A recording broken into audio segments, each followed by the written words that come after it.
नमस्कार दोस्तों, अगर आप तैयारी करते हैं एसएससी जीडी एग्जाम की तो आप बिल्कुल सही प्लेटफॉर्म पे हैं। तो डियर स्टूडेंट्स, तैयार हो जाइए आज के मॉक टेस्ट के लिए। आज का मॉक टेस्ट नंबर है 8। जी हाँ, आज हम रीजनिंग, मैथ और हिंदी का मॉक लगाने वाले हैं बच्चों। तो मॉक लगाने से पहले आज देखते हैं एक छोटा सा कोट। क्या है आज की लाइनें कि जीवन का सबसे बड़ा गुरु वक्त होता है, क्योंकि जो वक्त सिखाता है वो कोई नहीं सिखा सकता। इसीलिए बच्चों मैं आपको हमेशा कहता हूं कि वक्त के साथ में आप मॉक टेस्ट लगा लीजिएगा।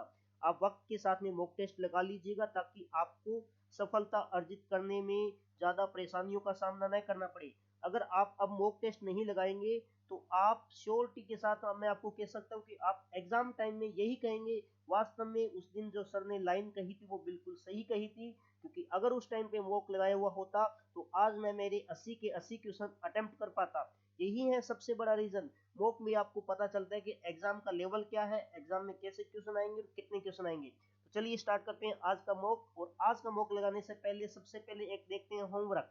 जो मैंने आपको लास्ट क्लास में होमवर्क के लिए क्वेश्चन दिया था वो क्या था।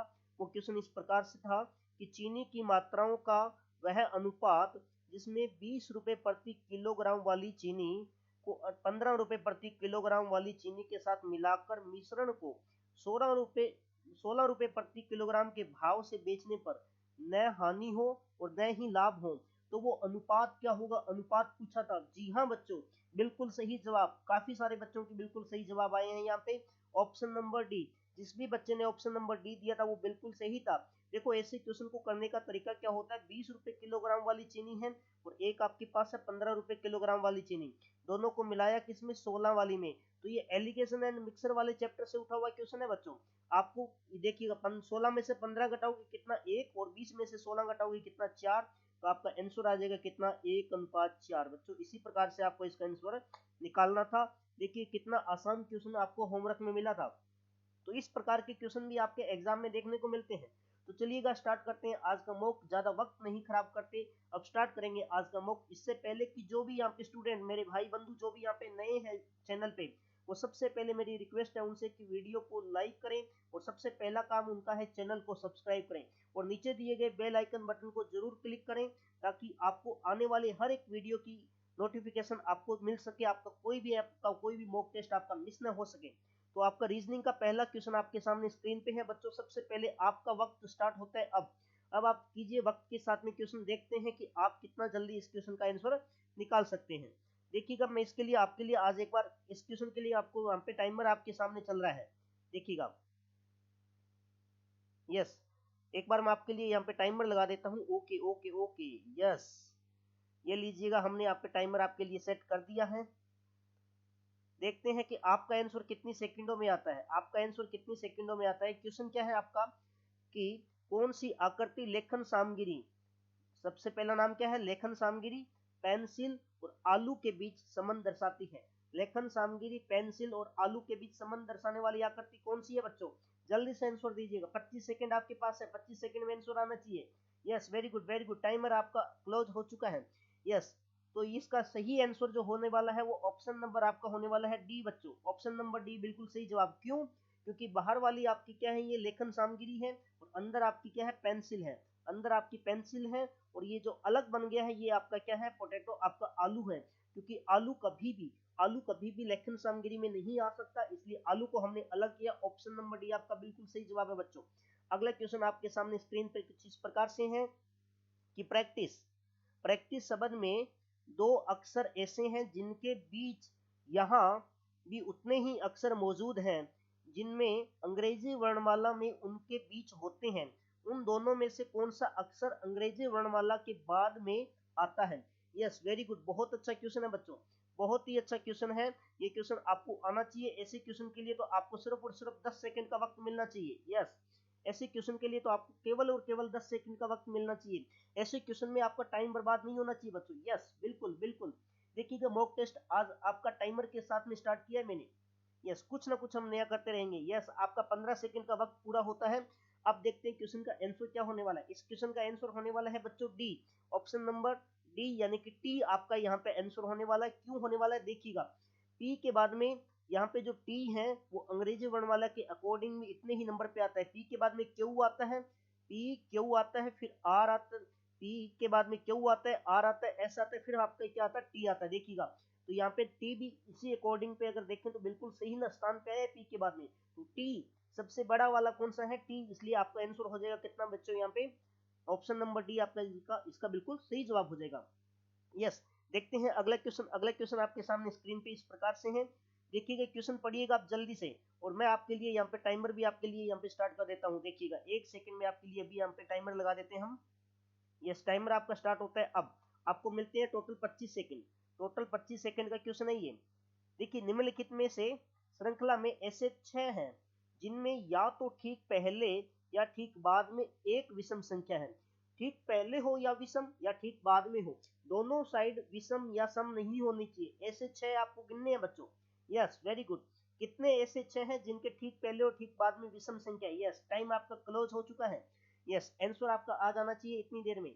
यस, बिल्कुल सही, बिल्कुल सही बच्चों, बिल्कुल सही। कितने हैं आपके, 4 हैं। कितने हैं, 4 हैं। देखिएगा आपको ऐसे 6 आपको मैं यहाँ पे गिना देता हूँ। देखिएगा इस 6 के पहले कितना है, 5 है, बट आगे नहीं है। एक तो आपके पास ये रहा। दूसरा अगर बात करें तो ये 6 हमारा नहीं हो सकता क्योंकि आगे पीछे यहाँ पे सम है। इसके बाद में अगर बात करें तो ये रहा। इस 6 के पहले एक विषम संख्या है, आगे सम संख्या है। यहाँ पे इसके पहले सम है, आगे विषम है, एक ये हो सकता है। इसके बाद में एक ये आपका नहीं हो सकता है क्योंकि दोनों साइड इसके आगे क्या है, सम है। बट ये आपका 6 हो सकता है क्योंकि एक साइड सम है और एक साइड विषम है। तो इस प्रकार से इसका आंसर बिल्कुल सही हो जाएगा। ऑप्शन नंबर डी 4 हो जाएगा बच्चों। यस, अगला क्वेश्चन आपके सामने स्क्रीन पे आ चुका है। अगला क्वेश्चन आपके सामने स्क्रीन पे आ चुका है। इस क्वेश्चन का आंसर दीजिएगा जल्दी से बच्चों। टाइमर आपका स्टार्ट हो चुका है, ये लीजिएगा। टाइमर आपका स्टार्ट है बच्चों। आपको मिलते हैं केवल और केवल यहाँ पे 20 सेकंड का वक्त। केवल और केवल 20 सेकंड का वक्त। क्वेश्चन पढ़ लीजिएगा।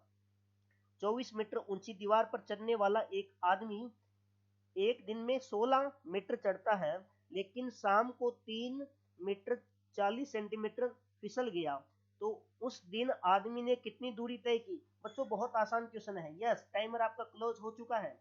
अब आपको आंसर देना है। देखो टोटल आपको चढ़ना कितना था बच्चों, यहाँ पे आपको चढ़ना था 24 और 24 में से चढ़ा कितना बच्चा, आदमी वो चढ़ा कितना, 16। तो 16 में से वापस कितना फिसल गया, वो 3.40 मीटर आपका वहां पे वो नीचे फिसल गया है। तो वो ऊपर कितना चढ़ा होगा, यही आपसे पूछा था। अगर आप घटा के देखेंगे तो आपका आंसर आ जाएगा 12.6 metre. Option number B, option number B बिल्कुल सही जवाब है बच्चों। Yes, option number B. Reasoning का बहुत शानदार वाला मॉक टेस्ट चल रहा है बच्चों। यस, ये रीजनिंग का क्वेश्चन नंबर 5 आपके सामने मॉक टेस्ट में आ चुका है। यस, क्वेश्चन नंबर 5 आपका जो आया है, ये आया है आपका चैप्टर कौन सा है बच्चों, ध्यान से देखिएगा। ये आपका चैप्टर आया है ब्लड रिलेशनशिप, खूनी रिश्ते। खूनी रिश्तों से आपका क्वेश्चन आ चुका है आपके सामने। यस, वेरी गुड, बहुत अच्छा। क्वेश्चन का जवाब दीजिएगा, क्या होगा इस क्वेश्चन का जवाब। देखते हैं कौन कौन सही बच्चे, कौन आंसर इसका सही देते हैं बच्चे।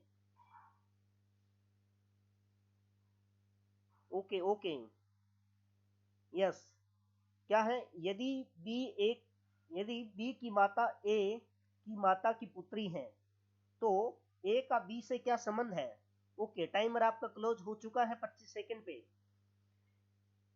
तो अब आपको क्या बताना है बच्चों, ध्यान से देखिएगा। यदि बी की माता ए की माता की पुत्री है, तो ए का बी से क्या नाता है। तो आपको बताना है ए का बी से क्या नाता है, यानी कि ए जो है वो बी की क्या लगती है बच्चों। यस, यही आपको बताना था, बिल्कुल सही जवाब है।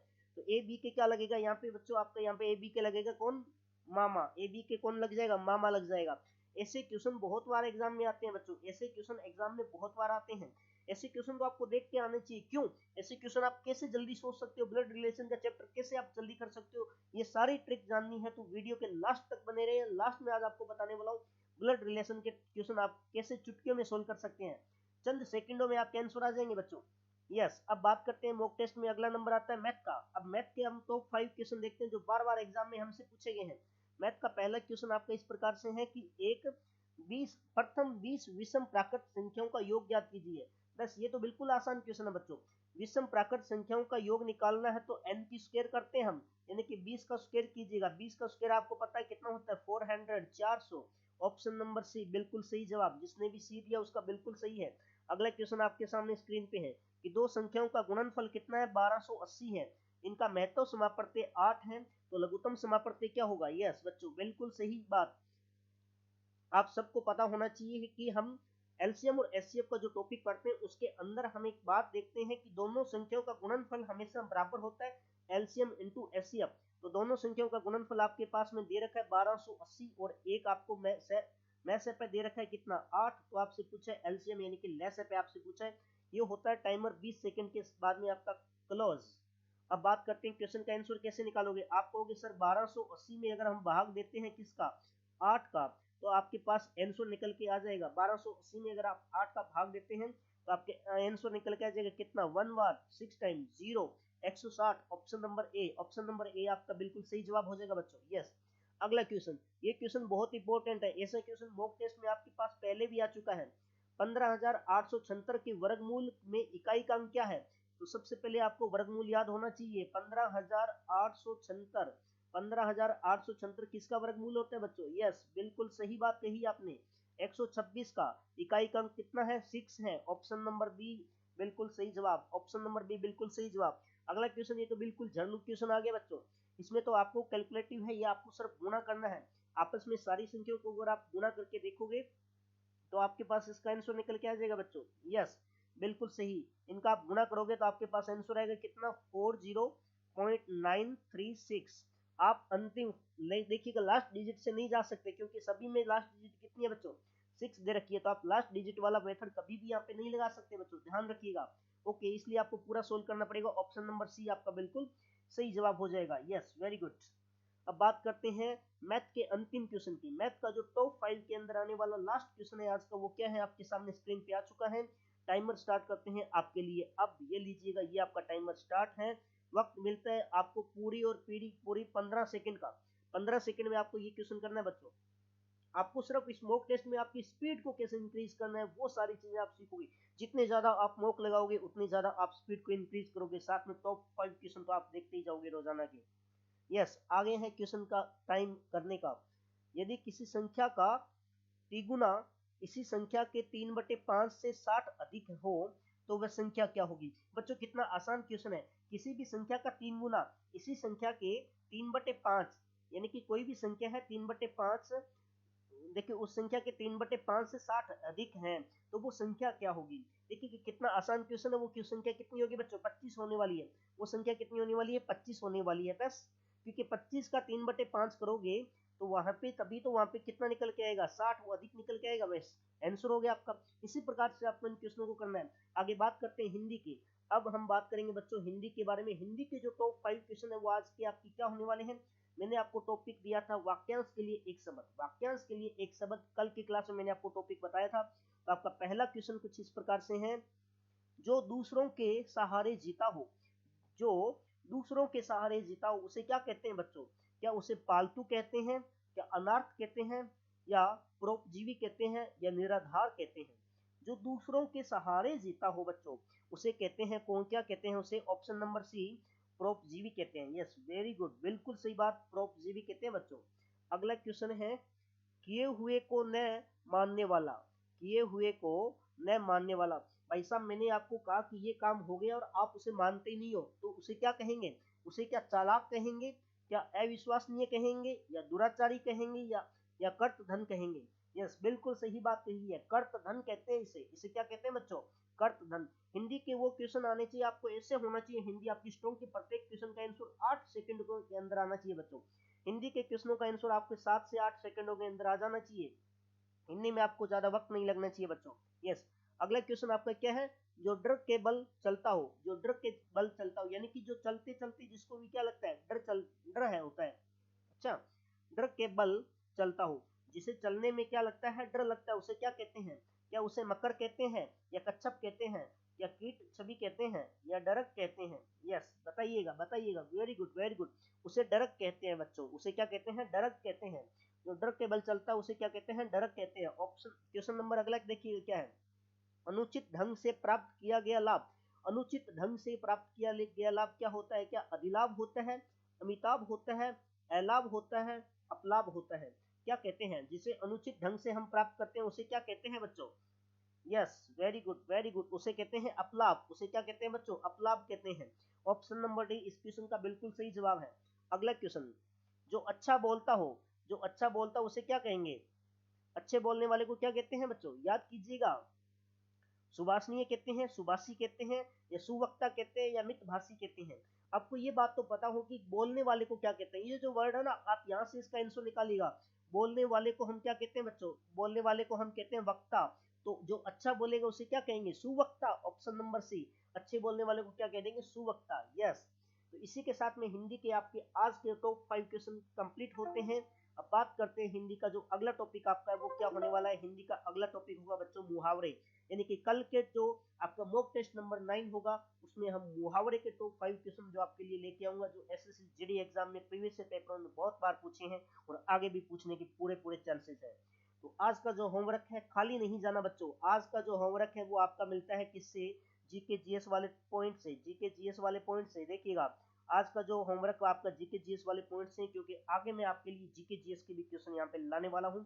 बहुत जल्द जीके जीएस के क्वेश्चन हम लेके आएंगे बच्चों। यस। राष्ट्रपति को पद की शपथ कौन दिलाता है? जो राष्ट्रपति हैं उन्हें पद की शपथ कौन दिलाते हैं? क्या भारत के मुख्य न्यायाधीश दिलाते हैं, या लोकसभा का अध्यक्ष दिलाता है, या उपराष्ट्रपति दिलाते हैं, या प्रधानमंत्री जी दिलाते हैं? बस यही आपका क्वेश्चन है आज का होमवर्क का। कितना आसान क्वेश्चन है। आपका इसका आंसर आप कमेंट बॉक्स में दीजिएगा। अगली क्लास में इसका मैं आपको आंसर बताऊंगा। तब तक के लिए बने रहें चैनल के साथ में और वीडियो को सपोर्ट करते रहिए और ज़्यादा से ज़्यादा शेयर कीजिएगा, लाइक कीजिएगा, और नए हैं आप तो यहाँ पे चैनल को सब्सक्राइब करना ना भूलिएगा। मिलते हैं एक अगले मॉक टेस्ट में। तब तक के लिए गुड बाय, थैंक यू।